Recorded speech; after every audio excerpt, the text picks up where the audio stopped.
കർത്താവിൻ്റെ അതിപരിശുദ്ധ നാമം ഈ പ്രഭാതത്തിൽ മഹത്വപ്പെടുമാറാകട്ടെ. എല്ലാ സഹോദരങ്ങൾക്കും വേഗം വരുന്ന യേശുക്രിസ്തുവിൻ്റെ അനുഗ്രഹീത നാമത്തിൽ ക്രിസ്തീയ വന്ദനത്തെ അറിയിക്കുന്നു.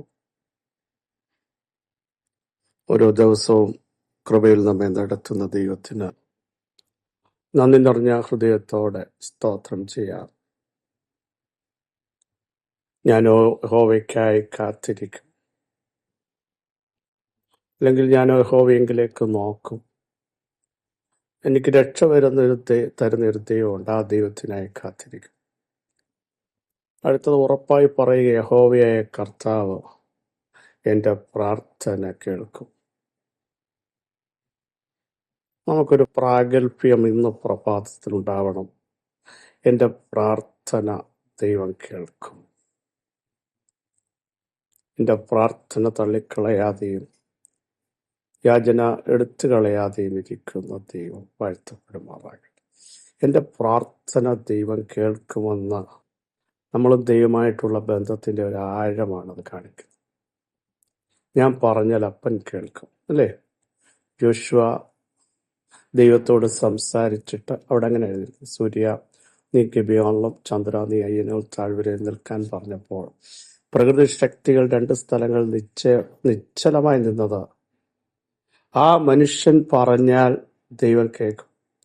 എലിയാവ് ദൈവത്തോട് പറഞ്ഞിട്ട് പ്രാർത്ഥിച്ചിട്ട് ആകാശത്തേക്ക് നോക്കി, ഞാൻ പറയാതെ മഞ്ഞും മഴയും പെയ്യത്തില്ലെന്ന് പറഞ്ഞപ്പോൾ ആ മനുഷ്യന്റെ ഭക്തനായ മനുഷ്യന്റെ വാക്ക് കേട്ട് ദൈവം ആകാശത്തിന്റെ ഡോർ അടച്ചില്ലേ? അതേ മനുഷ്യന്റെ പ്രാർത്ഥന കേട്ട് ദൈവം ഡോർ തുറന്നില്ലേ? എത്രയെത്ര അത്ഭുതങ്ങൾ സംഭവിച്ചു. ചെങ്കടലിൽ പാതയൊരുക്കുന്ന ദൈവത്തിന്റെ കരം ഇറങ്ങി വന്ന് നമ്മൾ കണ്ടതല്ലേ വചനത്തിലൂടെ.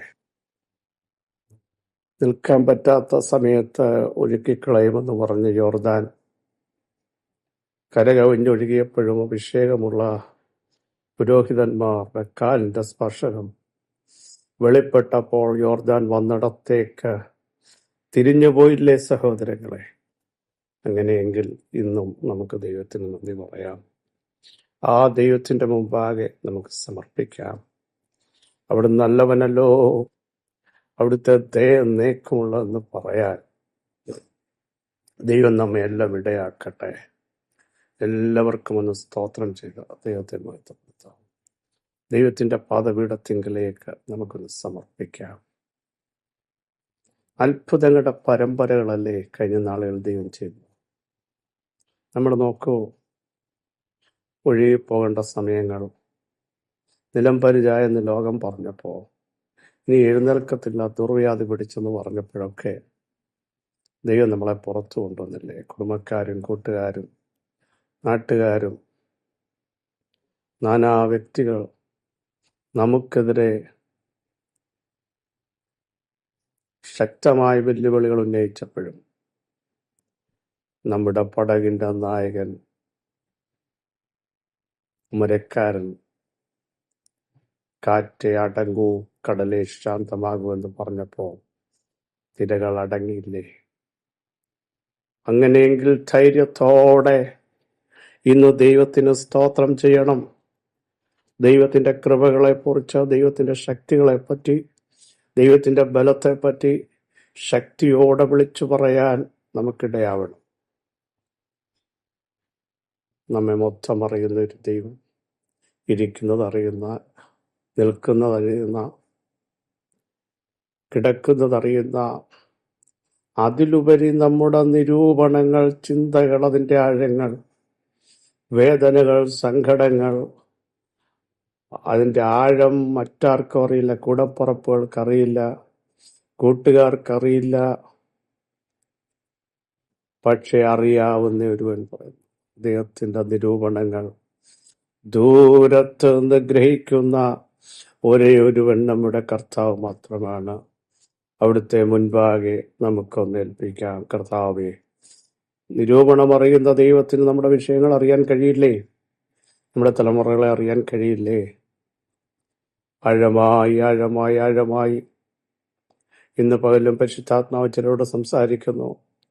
എന്നെ ആരും കാണുന്നില്ല, അറിയുന്നില്ല, മനസ്സിലാക്കുന്നില്ല. എൻ്റെ സങ്കടം അറിയാൻ ആരുമില്ല, എന്നെ സ്നേഹിപ്പാൻ ആരുമില്ല, കരുതാൻ ആരുമില്ല, കരുണ കാണിക്കാൻ ആരുമില്ല. കർത്താവ് വിളിച്ചു പറയുന്നു, ഞാൻ നിന്നോട് കരുണ കാണിക്കും, ഞാൻ നിനക്ക് കരുത്ത് നൽകും, ഞാൻ നിന്റെ കാലുകളെ ബലപ്പെടുത്തും, നിന്റെ കൈകൾ കുഴഞ്ഞു പോകാൻ ഞാൻ അനുവദിക്കില്ല, ഞാൻ നിന്നോട് കൂടെയുണ്ട്. ഉൽപ്പത്തി പുസ്തകം 14-ാം അധ്യായം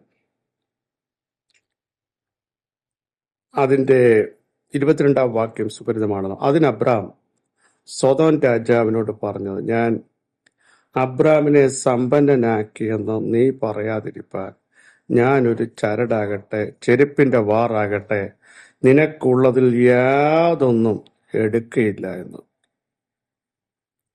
സ്വർഗത്തിനും ഭൂമിക്കും നാഥനായി അത്യുന്നതനായ യഹോവയെങ്കിലേക്ക് കൈ ഉയർത്തി സത്യം ചെയ്തു. സംഭവ പശ്ചാത്തലം നമുക്കെല്ലാം അറിയാം. തന്റെ സഹോദരപുത്രനെ നമുക്കറിയാം, ശത്രു ശക്തികൾ തട്ടിക്കൊണ്ടുപോയി. അബ്രഹാം തന്റെ വീട്ടിൽ ജനിച്ച അഭ്യാസികളുമായി ചെന്ന് 318 അഭ്യാസികളുമായി ചെന്ന് ശത്രുശക്തികളെ ദാൻ വരെ പിന്തുടർന്ന് അവരെ തോൽപ്പിച്ച്, ശത്രുശക്തികളെ തോൽപ്പിച്ച് അവർ കൊണ്ടുപോയ സമ്പത്തൊക്കെ മടക്കിക്കൊണ്ടുവന്നു. തന്റെ സഹോദരനായ ലോത്തിനെയും അവന്റെ സമ്പത്തിനെയും സ്ത്രീകളെയും ജനത്തെ എല്ലാം മടക്കിക്കൊണ്ടുവന്നു.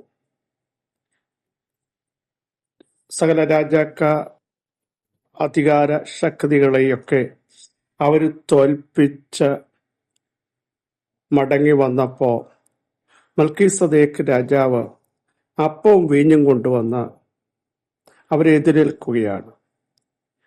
എന്നിട്ട് ആ രാജാവ് അബ്രഹാമിനെ ഉൾപ്പെടെ അനുഗ്രഹിച്ചു. അബ്രഹാം അനുഗ്രഹിക്കപ്പെട്ട, നിന്റെ ശത്രുക്കളെ നിന്റെ കയ്യിൽ ഏൽപ്പിച്ച തിന്നനായ ദൈവം വാഴ്ത്തപ്പെടുമാറാകട്ടെ എന്നൊക്കെ പറഞ്ഞു. അബ്രഹാം സകലത്തിലും അവന് ദശാംശം കൊടുത്തു.